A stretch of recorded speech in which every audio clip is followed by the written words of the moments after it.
سمجھنا ہے کہ اگر کوئی مسلمان یہ سمجھتا ہے اللہ نے کیوں روزہ فرض کیا، جو ہی یہ اس اعتراض ذہن میں آ جائے گا تو خطرہ یہ ہے کہ اس کا ایمان ختم ہو گیا، کیونکہ یہ اعتراض آ رہا ہے اللہ کے فیصلے پر۔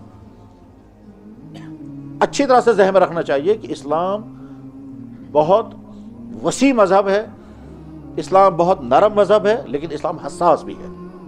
وہ بعض جگہ بہت معمولی چیزوں پر اسلام جو ہے وہ پیچھے ہٹ جاتا ہے، یعنی انسان کو چھوڑ دیتا ہے کہ صاحب تم اب مسلمان باقی نہیں رہے تمہاری اس غلطی کی وجہ سے۔ انسان خود سمجھنے لگتا ہے یہ تو بہت معمولی چیز ہے، اس معمولی چیز کے کرنے سے کیا ہو جائے گا، لیکن اسلام کے نظر میں بڑی اہم ہوتی ہے۔ بالکل اسی طرح سے جیسے کسی چیز کے خطرناک ہونے، فائدے مند ہونے، مضر ہونے کا فیصلہ میڈیکل کرے گا، انسان خود نہیں کرے گا۔ ایسا ہو سکتا ہے کہ ہم سمجھیں یہ معمولی پیوت ہم معمولی چیز ہے، لیکن میڈیکل کی طرف سے کہا جائے گا یہ خطرناک ہے۔ تیزاب کا قطرہ ہی ہے، اگر ہم سمجھیں گے پانی کا قطرہ، دودھ کا قطرہ، جوس کا قطرہ کچھ نہیں کرتا تو تیزاب کا قطرہ بھی کچھ نہیں کرے گا، تو جواب ایسا نہیں ہے۔ تیزاب کا قطرہ ہے اور وہ کچھ اور ہے، تو اس لیے محض قطرہ سمجھنے کی وجہ سے غلطی میں نہیں سمجھ جائے۔ اسی طرح سے اگر ہم نے یہ دوائیوں کی ٹیبلٹ کوئی چھوٹی ہوتی ہے کوئی بڑی ہوتی ہے، کوئی اس سے بڑی ہوتی ہے، ایسا کیوں ہے؟ اس کی وجہ یہ ہے کہ دوائی کتنی افیکٹ کرے گی، کتنا، اس لیے اسی بنیاد پر میڈیسن بنانے والی کمپنیاں جو ہیں وہ دوائیاں تیار کرتی ہیں۔ تو ہمیں خود فیصلہ نہیں کرنا ہے کہ کس چیز کی وجہ سے اسلام کو کچھ نہیں ہوگا۔ بہت سارے مسلمانوں کا معاملہ یہ ہے کہ وہ کھلم کھلا کفر کے کام کرتے ہیں اور پھر کہتے ہیں ہم سے کیا کیسے، اس سے کیا ہوگا؟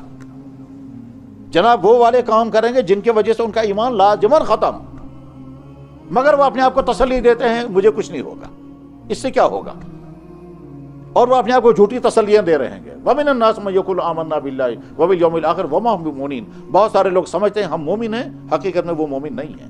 اس سلسلے میں بہت حساس رہنا چاہیے کہ دیکھیے ایک ہے اللہ کے حکم پر عمل نہ کر پانا، یہ تو ایک کیس ہے، لیکن ایک ہے اللہ کے حکم پر اعتراض کرنا کہ اللہ نے یہ حکم دیا کیوں ہے، یہ اعتراض کرنا تو ایسا ہو سکتا ہے کہ ایک آدمی شراب نہ پیتا ہو مگر وہ اعتراض کرتا ہو اللہ نے شراب کو حرام کیوں کیا، تو کہا جائے گا شراب نہ پی کر تم نے بہت اچھا کام کیا، مگر شراب کو حرام کرنے پر تمہارا اعتراض ہے، اس کا تمہارا ایمان ہی ختم ہو گیا۔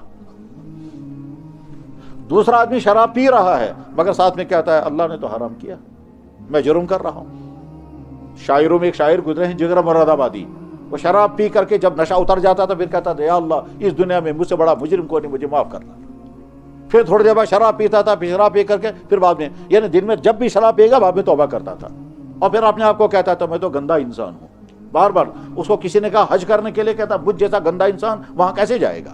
تو گویا اسے احساس ہے کہ میرے اللہ نے یہ چیز حرام کی ہے، مجھے نہیں پینی چاہیے، مگر ساتھ میں کہتا تھا میں کنٹرول نہیں کر پا رہا ہوں۔ آگے چل کر کے پھر اسے توبہ کی تھی اور بہت شاندار توبہ ہوئی تھی۔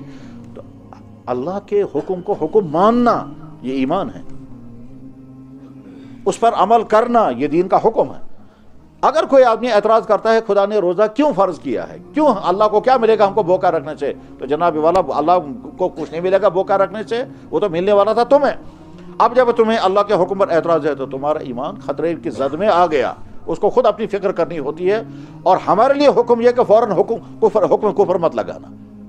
مفتیوں کے لیے آرڈر یہ ہے کہ فوراً غلطی مت کرنا، کیونکہ فوراً کہنے کا تم کافر ہو گئے۔ ہاں چنوتی دے سکتے ہیں، وارننگ دے سکتے ہیں، بھائی صاحب یہ غلطی وہ ہے جس کی وجہ سے ایمان خطرے میں پڑ جاتا ہے۔